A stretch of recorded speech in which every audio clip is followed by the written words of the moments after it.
My name is Victoria Leach, and I did my project on a one-to-one discussion. Some of you may wonder what a one-to-one discussion really is. Well, this can be formal or informal.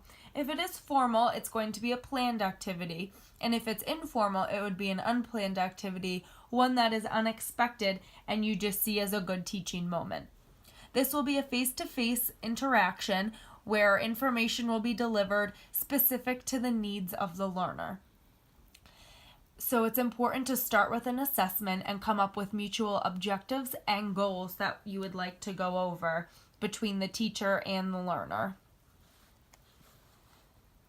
Some key points would be that the learner should always be involved and the teaching should be on the specific needs of the learner. So this is a good idea to set some mutual goals between the teacher and the learner. And the education should only be about 15 to 20 minutes long. And the education should be done in small portions to allow time for processing, because if more education is given and the time is greater than 15 to 20 minutes, the education is not always as good and the learner would not be able to process it as well. Specific time should also be noted as to when the learner will give a response regarding the teaching. This can allow the teacher and the learner to talk about the teaching, see what else needs to be discussed, what we need to discuss further, and what the learner is okay with for now. We also need to set expectations between the teacher and the learner to say what the teacher's roles will be and what the learner's roles will be, and then discussing what the teacher and the learner would like to go over. This should be an honest and private conversation, and it is important to follow up with the patient after the meeting is over, just to see if they need help with anything else, if they need any further education, and how everything is going for them. This should be tailored to meeting objectives in the 3 learning domains as well, because in the one-to-one discussion, you can use all 3 learning domains. So the domains of learning include the cognitive domain, the psychomotor domain, and the affective domain. Cognitive would be the thinking domain, and this addresses the development of the learner's intellectual abilities, mental capacities, understanding, and thinking. While the psychomotor domain is also known as the skills domain, which involves fine and gross motor skills with increased neuromuscular coordination to carry out physical movement like running, walking, etc. The affective domain is also known as the feeling domain, and this deals with a person's depth of emotional response to the task. It can include emotional and social development goals. So some examples would be, for the cognitive domain, it can be used in a lecture, a one-to-one discussion, and self-instructed activities. For now, we're going to talk about the one-to-one discussion. So an example of the cognitive domain would be, after learning the fluid restrictions regarding heart failure in a one-to-one discussion, the patient will be able to calculate the amount of fluid allowed each hour. This will allow the teacher to see how well the learner was able to process the information and can show that they are capable of calculating how much fluid they can have each hour.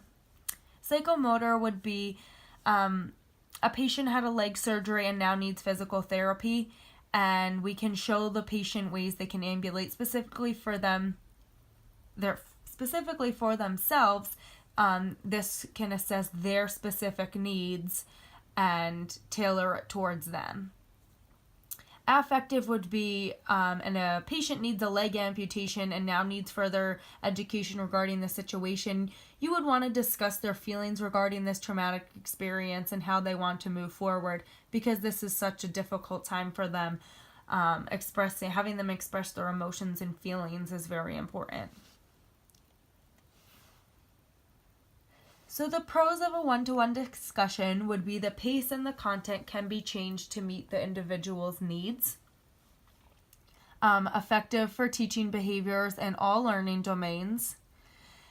This is ideal for an initial assessment ongoing evaluation of the learner. This is really important because you can have that one-on-one time with them and do a better assessment, and after the teaching, see how they are doing. This is ideal also for someone with a learning disability because you're able to give them that one-on-one time that they need. This is also a good opportunity to provide immediate feedback between the teacher and the learner. And you can focus on what the individual's needs are without being distracted with others. Whatever they need, you can focus just on them and tailor all your teaching towards what they need. Cons to a one-to-one discussion. So the learner is isolated from others with similar needs. So they're by themselves. They're not with other people. And then this also deprives the learner from communicating with others, like sharing information, ideas, and feelings. And it can put them on the spot as well because it's just you, the teacher, and the learner. They may feel put on the spot because they're the only one there and you're sitting there waiting for them in silence to answer. Questioning can often be seen as testing their knowledge or skills. And this can make the learner feel overwhelmed and anxious. So it's important to make sure that that's clear, that you are calm, you're waiting for them, you're not rushing them, and make them just feel as comfortable as possible in this interaction.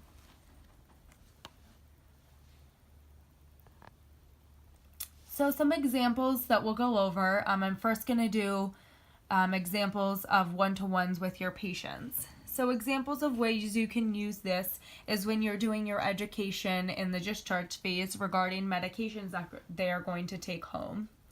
Another would be how to administer insulin and check their blood sugars. This is something really important, and giving them that one-to-one time can help make sure they really understand how to do these things.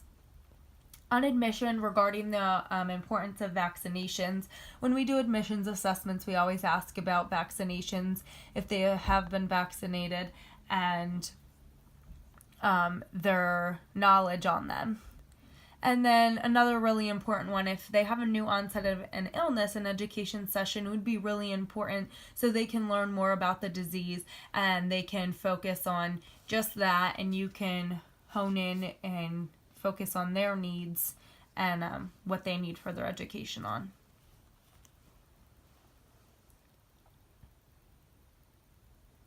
So some examples of using one-to-one discussion with peers would be, say you're a preceptor and you have a new nurse, you can educate them on how to give IV medications. If you have just that one-on-one time with them, you can really see what they need help with, and not only on IV medications, that's just an example I used, but other things as well. Another example would be if you have an issue with the way your peer handled a situation, if they did something that you thought they shouldn't have done, if they're treating you in a way they shouldn't be, a one-to-one discussion would be important here rather than doing it in front of a group of people, pulling them aside and having that conversation would be important.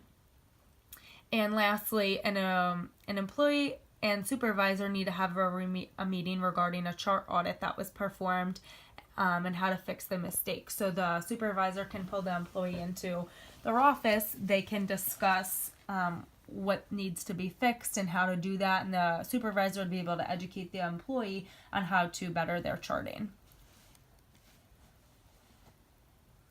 Some examples using a one-to-one discussion with community teaching would be educating someone on how to cope with their spouse being an alcoholic.